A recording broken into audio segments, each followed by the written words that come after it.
Hello and welcome to my channel. My name is Pete and today we're going to be doing a build on one of my favorite Springcore concepts, the butterfly garden.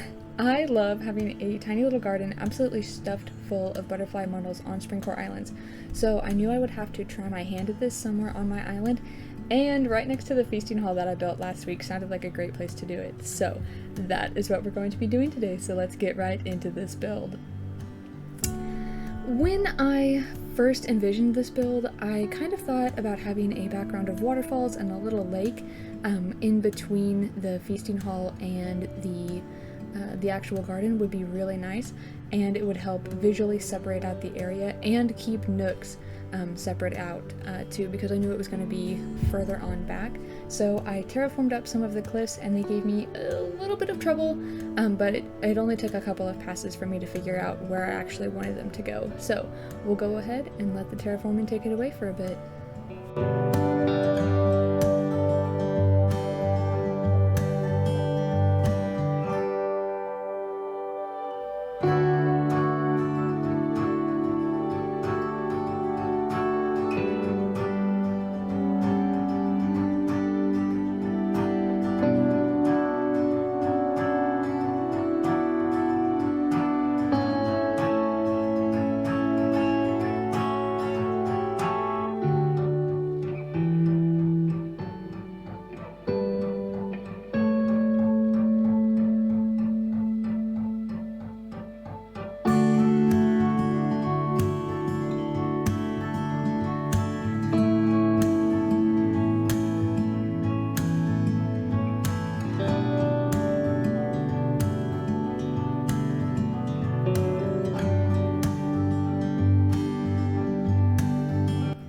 Once I got the cliffs wrangled into a shape I liked, I started in on the water forming. I didn't want it to be too big of a lake since I wanted the main focus of the area to be the waterfalls behind it, but I did want at least one medium-sized island for a little seating area in the middle, and it works out perfectly. It fills out the section really good. I love how it turned out, so I'm really pleased with that.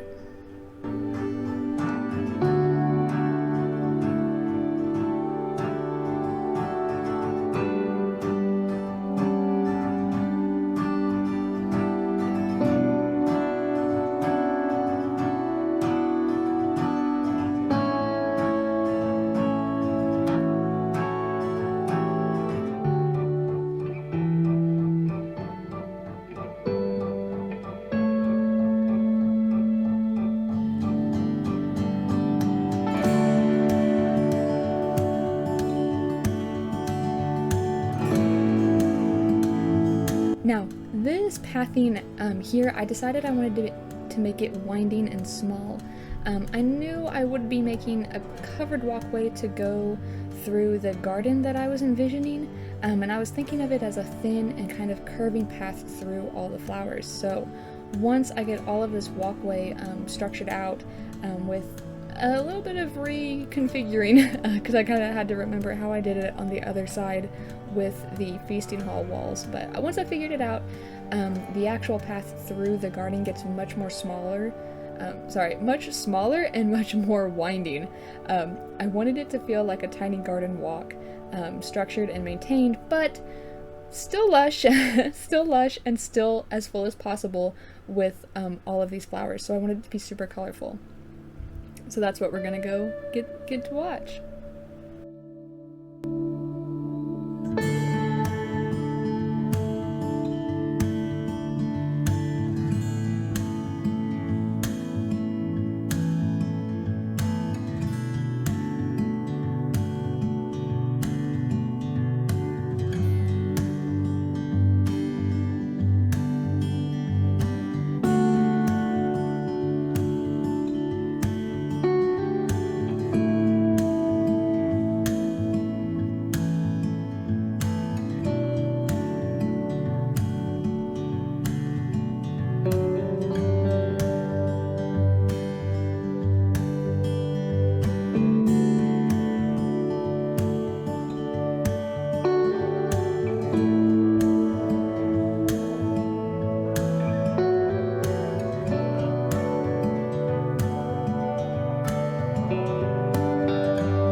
which it is now time to place all of these flowers. I I went through a lot of flowers on this build. I went through a lot of flowers.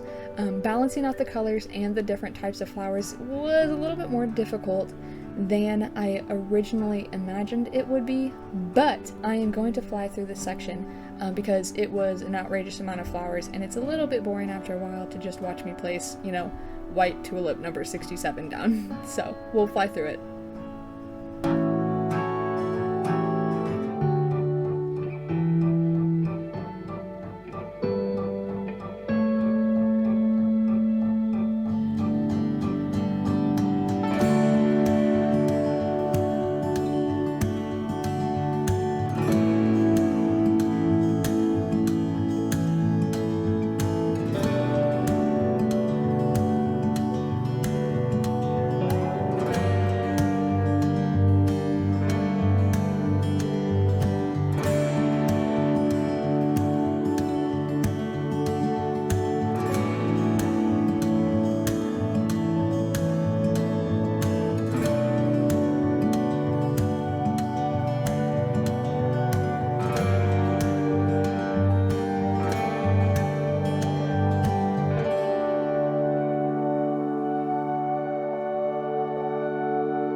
I did think once or twice about putting a few tiny trees in with the flowers, but after experimenting with it, I decided against it. I think having just flowers in the garden section with trees relegated to the cliffs and one tree on the island help fill out the background, but they leave the garden itself to be open and walkable, which is what I wanted. I wanted anyone who comes to visit this island, like as a dream address later, to be able to walk through the garden and experience it that way. So leaving the trees up in the back helps it fill out there.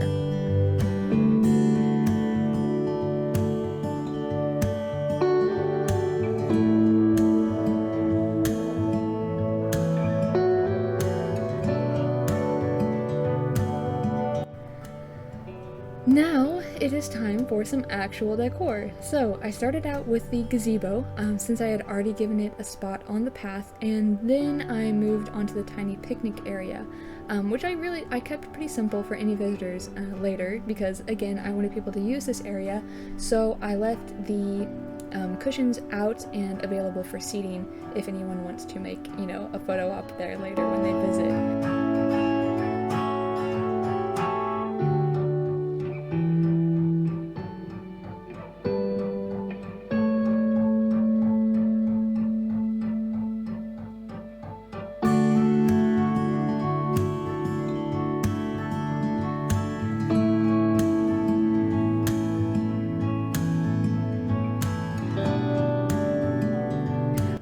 And then I moved back onto the path and I used my beloved little log stakes to mark out some light fencing, especially around where the path kind of turns into the garden. I wanted it to look a little more structured. I also tried out some mum cushions, sorry guys, which I love how those turned out. They look even better than I thought they would, so I'm going to litter just a few of those in the front there. And I'm going to put in a few benches with cushions for some seating. And I did run pretty tight with the inventory versus flowers, so I had to juggle the flowers a little bit as I was digging them up, but it works out. It works out.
Once I got all of the picnic seating figured out, it's time to put in the butterfly models. This is where I really started to fall in love with this build. It really came together, and the build I was envisioning in my head is solidifying. It is this perfect little butterfly garden, and I'm so happy. I made sure to get just about as many butterflies as I could fit in my pockets, which turned out to be barely enough, but it is enough. So I got all of those on the garden, I got them on through the cliffs, I got them in the waterfalls. I put them absolutely everywhere to make this area feel super lush and alive with these little butterflies.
I also added a teeny tiny bit of decor to the cliff here, which may or may not stay as I build back up there later, but for now it really fills in the area and gives the cliffs a little bit more depth.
So, now that everything is all filled out and lush and gorgeous, it is time to drop a few mushrooms along the path and finish it up.